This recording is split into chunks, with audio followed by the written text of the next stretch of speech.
నెల్లూరు జిల్లాలో మహానాడు ఏర్పాటు చేస్తున్నారు కాబట్టి టీడీపీ శూన్యమవుతుందని మాజీ మంత్రి కాకాని గోవర్ధన్ రెడ్డి అన్నారు. ఆయన వైసీపీ నేత కామిరెడ్డి సత్యనారాయణ రెడ్డిని నెల్లూరు సెంట్రల్ జైల్లో పరామర్శించారు. ఈ సందర్భంగా ఆయన మాట్లాడుతూ ఉమ్మడి నెల్లూరు జిల్లాలోని 10 నియోజకవర్గాలు, 2 అసెంబ్లీ స్థానాలు, కందుకూరు నియోజకవర్గం కూడా వైసీపీ గెలవబోతోందని ఆయన జోస్యం చెప్పారు. మహానాడు ఈ జిల్లాలో నిర్వహించిన ఫలితం ఉండదని ఆయన పేర్కొన్నారు.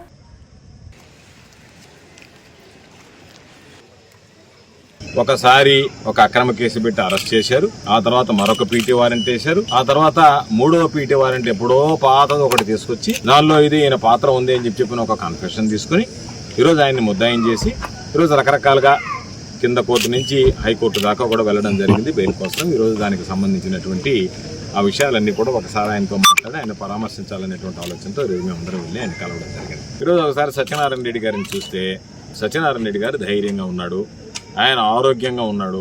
ఆయనలో ఎక్కడా కూడా ఆయనకున్నటువంటి నమ్మకం సడలలేదు. ఆయన వైఎస్ఆర్ కాంగ్రెస్ పార్టీ విధేయత పట్ల కానీ తెలుగుదేశం పార్టీ పట్ల ఆయనకున్నటువంటి ప్రతికూలత కానీ ఎక్కడా కూడా చెక్కు చెదరకుండా అదే రీతిలో ఆయన పందాన్ని కొనసాగించేటువంటి పరిస్థితి ఈరోజు స్పష్టంగా కనిపించింది. కాబట్టి ఈరోజు మేమేదైనా సరే మాట్లాడినా మాట్లాడకపోయినా ఏది చేసినా చేయకపోయినా ఈరోజు అక్రమ కేసులు పెట్టడం అనేటువంటిది ఈ ప్రభుత్వానికి ఆనవాయితీగా మారిపోయింది. కాబట్టి దాదాపుగా నా మీద ఇప్పటికీ 25-26 కేసులు పెట్టారు. మరలా కూడా ఇంకా కేసులు పెట్టడానికి ఒక ప్రయత్నం జరుగుతుంది.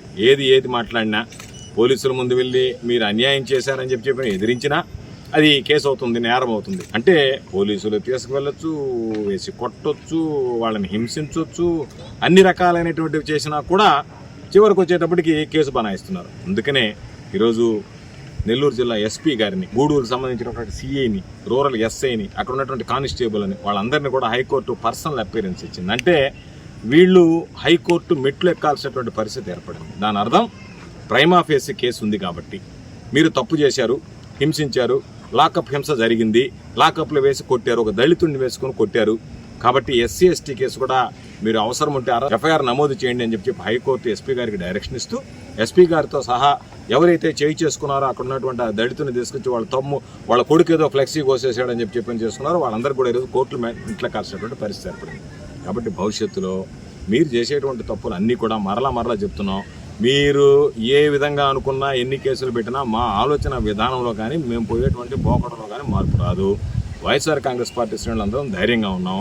మా నాయకుడు జగన్మోహన్ రెడ్డి గారు మాకు ఇచ్చినటువంటి వారసత్వం గుండె ధైర్యం. కాబట్టి ఆ గుండె ధైర్యంతో మేము ముందుకు వెళతాం. మీరు ఎన్ని రకాలైనటువంటి కేసులు పెట్టినా మీకు ఫ్రస్ట్రేషన్ పెరిగిపోయింది, ఎవరిని ఏ విధంగా మాట్లాడాలో కూడా తెలియలేదు. మా వాళ్ళు మీకు ధీటుగా సమాధానం చెప్తున్నారు. ప్రజల్లో మీ పట్ల వ్యతిరేకత ప్రారంభమైంది. దానివల్ల మీరు దాని నుంచి బయటపడడానికి మా వాళ్ళని తీసుకెళ్ళి ఎవరైతే మాట్లాడుతూ వాళ్ళని కొట్టాలా, వాళ్ళ మీద కేసులు పెట్టాలా, రకరకాలుగా హింసించాలా, వాళ్ళ నోళ్ళు ముయ్యాలనేటువంటి ఆలోచన చేస్తున్నారు. ఎక్కడా జరిగేటువంటి పరిస్థితి ఉండదు.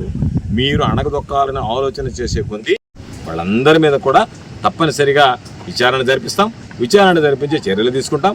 ఆ చర్యలు కూడా మామూలుగా ఈ సమాజం చూస్తుంది ఎటువంటి చర్యలు తీసుకుంటాం అనేటువంటిది కూడా ఈ సందర్భంగా స్పష్టంగా తెలియజేస్తూ, సత్యనారాయణ రెడ్డి పాపం వయసు ఉన్నటువంటి వాడు, అనేక రకాలైనటువంటి ఈరోజు వ్యాధులు ఉన్నటువంటి వాడు, హాస్పిటల్లో ఉన్నాడు, హాస్పిటల్లో చికిత్స పొందినటువంటి వాడు, హాస్పిటల్కి సంబంధించినటువంటి రికార్డు కూడా ప్రొడ్యూస్ చేశారు. కానీ ఈ పోలీసులకి, ఈ తెలుగుదేశం పార్టీ నాయకులకి ఏమాత్రం కనికరం లేకుండా ఆ వయసులో ఆయన తీసుకొచ్చి దాదాపుగా 2 నెలలు ఈ రోజుకి ఇంకా పాపం ఆయనకి బెయిల్ రాకుండా రకరకాలైనటువంటి కేసులు ఇవ్వడం, అడ్డుకోవడం, సిడీ ఫైల్స్ పంపించకుండా అడ్డుకోవడం, చివరికి శాసనసభ్యుడిగా పనిచేసినటువంటి వ్యక్తి మీద, సంజయ్ గారి మీద ఒక అక్రమ కేసు పెడితే హైకోర్టు దాని మీద స్టే ఆఫ్ అరెస్ట్ ఇవ్వడం, కింద కోర్టు బెయిల్ ఇవ్వడం, ఇవన్నీ మనం చూస్తున్నాం.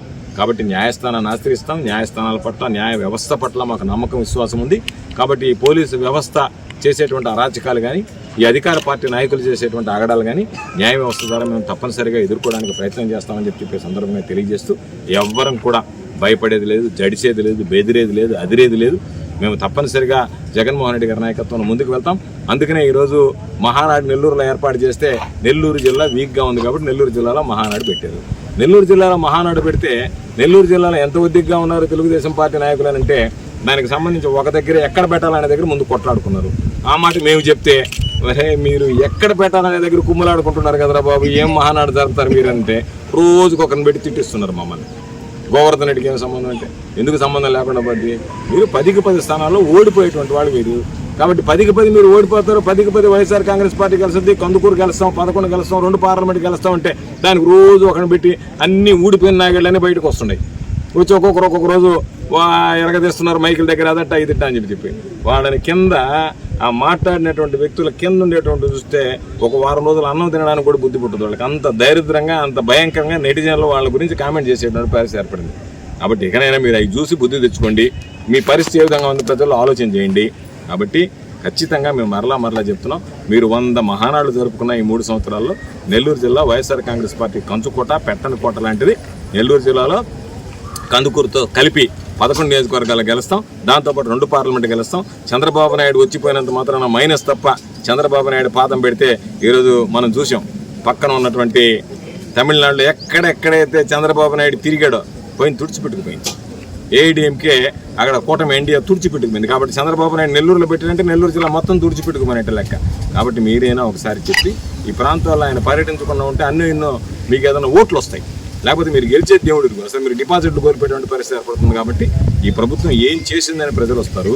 చంద్రబాబు నాయుడు ఏం ఉద్ధరిస్తే మహానాడికి జనం తరలి వస్తారు. ఇప్పటి నుంచే టార్గెట్లు ఇచ్చుకుంటున్నారు. అది దీన్ని ఎంత ఇవ్వాలా, ఎంతమందిని రావాలా, ఎంతమందిని తీసుకురావాలని చెప్పని. కాబట్టి మీ పనులు మీరు కానివ్వండి. ఏది ఏమైనా ఒకే విషయం చెప్తున్నా, దీనికి సంబంధించినటువంటి దానిలో మాకు ఒక స్పష్టత ఉంది. ఆ స్పష్టత ప్రకారం వైఎస్ఆర్ కాంగ్రెస్ పార్టీ ముందుకు వెళ్తాం. ఎవరు ఎన్ని రకాలైనటువంటి ప్రలోభాలు పెట్టినా, భయపెట్టినా, బెదిరింపినా ఆ బెదిరింపులకు లొంగేటువంటి పరిస్థితి ఉండదు.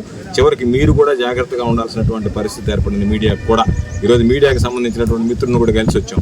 లోపల ఉన్నాడు పాపం యూట్యూబర్ పెట్టుకున్నటువంటి రమణారెడ్డి. ఆయనకి ఏమీ సంబంధం లేదు. ఆయన మీద ఒక 5 కోట్ల రూపాయల దావా, ఆయనకి సంబంధించినటువంటి నకిలీ విలేకరు అని చెప్పి ఏదేదో పెట్టి రకరకాలైనటువంటి సెక్షన్లు బనాయించి పెట్టారు. కాబట్టి మీడియా కూడా ఏదన్నా వార్తలు కనుక ప్రభుత్వానికి వ్యతిరేకంగా వస్తే మీరు కూడా టార్గెట్ అయ్యేటువంటి పరిస్థితి ఏర్పడింది. అంత దౌర్భాగ్యమైనటువంటి పరిస్థితులు బహుశా బ్రిటిష్ కాలంలో కూడా ఇటువంటి పాలన ఉండదు. పాపం రెడ్ బుక్ పాలనలో లోకేష్ అనుకుంటున్నటువంటిది చంద్రబాబు పాలన కన్నా దారుణంగా ఈరోజు రెడ్ బుక్ పాలన తయారైందనేటువంటి విషయాన్ని సందర్భంగా తెలియజేస్తూ, మీ రెడ్ బుక్ పాలన అనేటువంటిది ఏమాత్రం మాకున్నటువంటి ధైర్యాన్ని 1% కూడా ఎక్కడా కూడా తగ్గేది ఉండదు. దాన్ని మా నుంచి మాకున్నటువంటి నమ్మకం, విశ్వాసం ఏదైతుందో ప్రజల పట్ల నమ్మకం, విశ్వాసం, బాధ్యత వ్యవహరించాల్సినటువంటి విషయాల్లో మా నాయకుడు జగన్మోహన్ రెడ్డి గారు మాకు స్ఫూర్తి అని చెప్పి ఈ సందర్భంగా తెలియజేస్తూ, జగన్మోహన్ రెడ్డి గారి నాయకత్వంలో ఎన్ని రకాలైనటువంటి అరాచకాలైనా, ఎన్ని రకాలైనటువంటి అక్రమాలైనా, ఎన్ని రకాలైనటువంటి అక్రమ కేసులైనా ఎదుర్కోవడానికి సిద్ధంగా ఉన్నామని చెప్పి ఈ సందర్భంగా తెలియజేస్తూ సత్యనారాయణ రెడ్డి గారిని పరామర్శించి వచ్చాం. సత్యనారాయణ రెడ్డి గారు ఆరోగ్యంగా ఉన్నారు. నేను ఆకాంక్షిస్తున్నా త్వరలోనే న్యాయస్థానం సానుకూలంగా స్పందించి బెయిల్ మంజూరు చేసి సత్యనారాయణ రెడ్డి బయటకు వస్తాడని చెప్పి మేమందరం ఆకాంక్షిస్తున్నాం. ఆ కుటుంబానికి అందరికీ కూడా వైఎస్ఆర్ కాంగ్రెస్ పార్టీ మా నాయకుడు జగన్మోహన్ రెడ్డి గారి దగ్గర నుంచి మేమందరం కూడా అందుబాటులో ఉంటాం. ఆ కుటుంబానికి భరోసా కల్పిస్తాం. ఆ కుటుంబానికి అన్ని విధాలా అండగా నిలుస్తామని ఈ సందర్భంగా తెలియజేస్తాం.